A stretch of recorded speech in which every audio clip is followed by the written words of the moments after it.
двигаться. Это школа, которую прошли все. И американцы, и англичане, и китайцы, и все кто угодно. Вот. Маргарет Тэтчер, она вот до самой смерти говорила, что национализм – основа британских, так сказать, успехов. Поэтому на это нужно смотреть. Это одно дело, так сказать, проблем, например, того, что называется социально-экономическое развитие, если брать сугубо, так сказать, проблемы.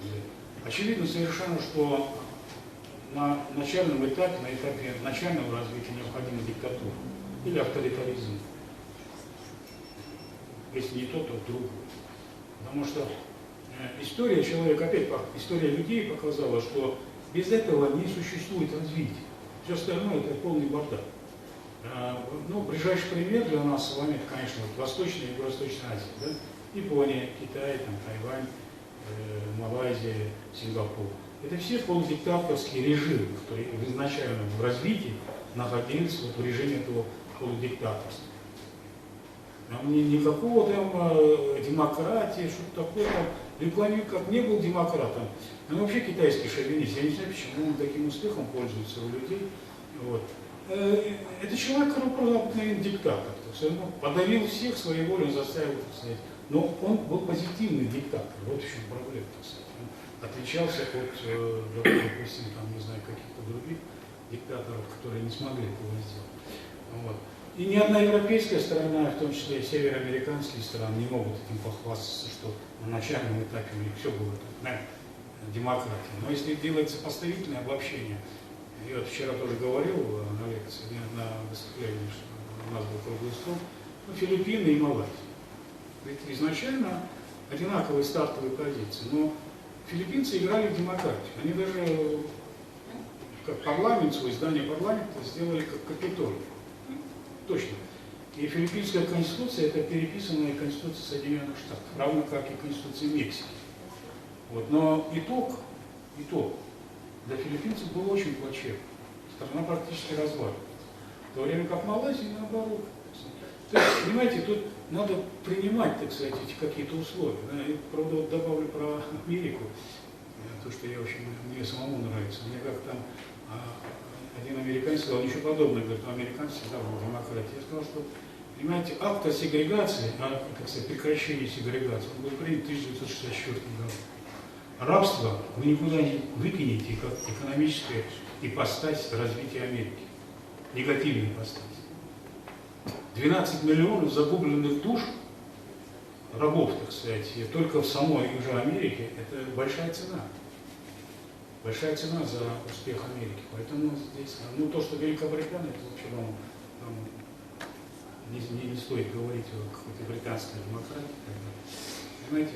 Поэтому нам надо выбирать просто, понимаете. Либо мы продолжаем разговаривать, либо мы работаем. Вот. И работая, берем на себя эту ответственность. Ту, которую предназначена нам, если хотите, Господом Богом. Мы берем эту ношу и начинаем ее, так сказать, тянуть и тащить ее на себе. Либо мы этого не делаем, и опять эту ответственность частями, фрагментами делегируем туда, сюда, кому-то в конце концов отдаем. Выбор за нами. Никто за нас не будет выбирать. Понимаете, и то, что вы говорите о городской молодежи, не городской, я не очень согласен с вами. Не очень согласен с вами. Дело в том, что я, например, как бы сказать, городской человек, да? Я ведь, как и многие вот горожане во втором-третьем поколении, кто жил во Фрунзе, это же русский город.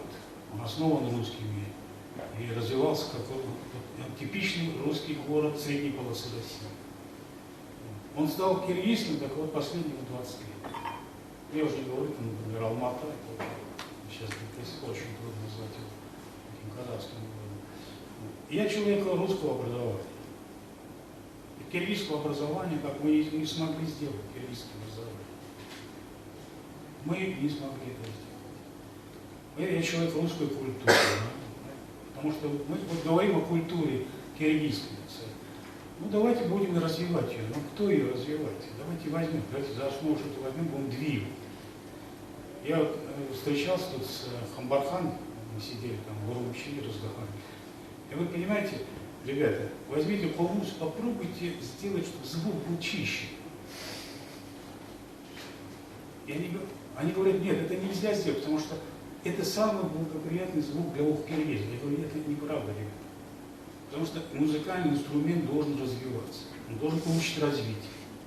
Он должен быть национальным, но он должен развиваться постоянно. Потому что нельзя говорить о том, что мы играем на инструменте, изменения которого только в том, что синтетические эти, как называется, струны, не кишковые, а синтетические. И это вы считаете, это так нельзя рассуждать. Нельзя рассуждать. Это имеет отношение ко всему тому, что мы имеем сегодня. Понимаете?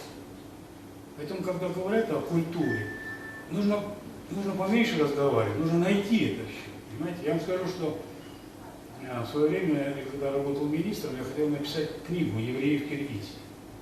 И да, потому что я и скажу, что я отношусь с большим пиететом ко всем, я отношусь к ним как к нормальным людям, но скажу, что они очень много сделали для Киргизии.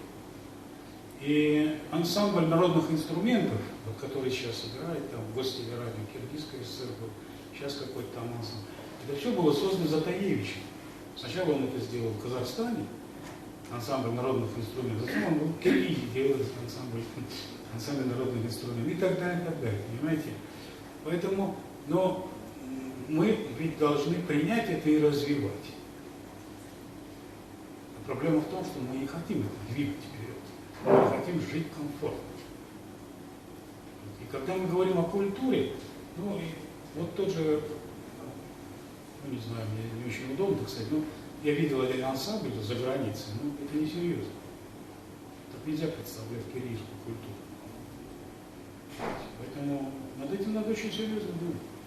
И я когда говорю об ответственности, ведь ответственность это ведь не только, это еще и проблема этнической дисциплины.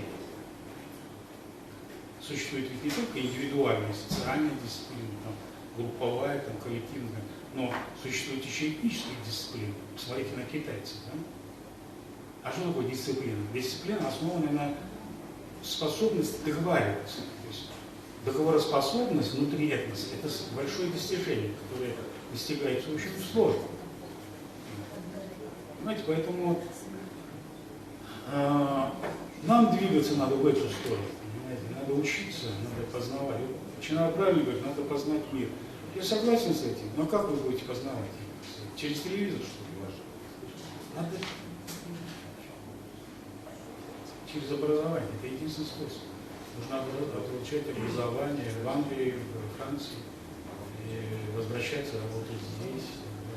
Но, к большому сожалению, сегодня в смысле образования зададим такой себе вопрос. Нужны ли люди здесь с гарвардским образованием? Ответ совершенно очевиден. Да? Достаточно закончить Латвийский университет, если у тебя есть деньги, либо какие-то родственники, ты будешь иметь все, что ты делаешь. Вот в этом принципиальный вопрос. Принципиальный вопрос.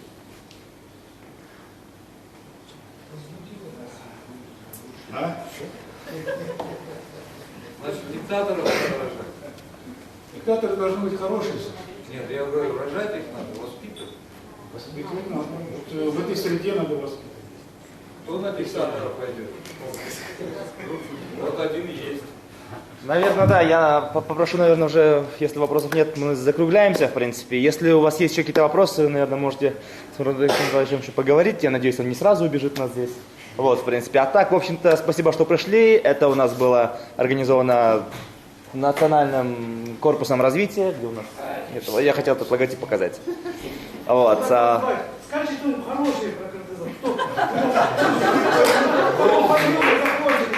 Разве я сказал мало хорошего? Очень много хорошего. Я могу сказать, знаете, я читал, как-то выступал в этом в ПГУ, тоже вот с таким текстом, что этого нет, этого нет, этого нет.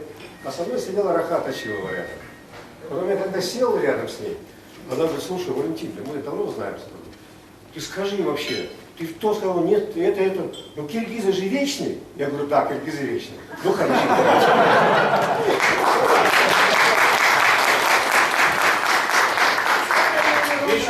Вечен девиз киргиз. вечный девиз. Носители разные. Но вечный девиз сам, вот это важно, понимаете? Поэтому я еще раз говорю, друзья, давайте пить поменьше водки, поменьше лежать. А потом, кстати, между прочим, это уже, конечно, филология, да? Джашджатаус, это не значит хорошо лежит. Это знание киргизского языка. Джатаус, это не обязательно лежать. В киргизском языке. У нас надо прямо переводит, джатаус там лежит. Нет, Надо женскую точку зрения. а?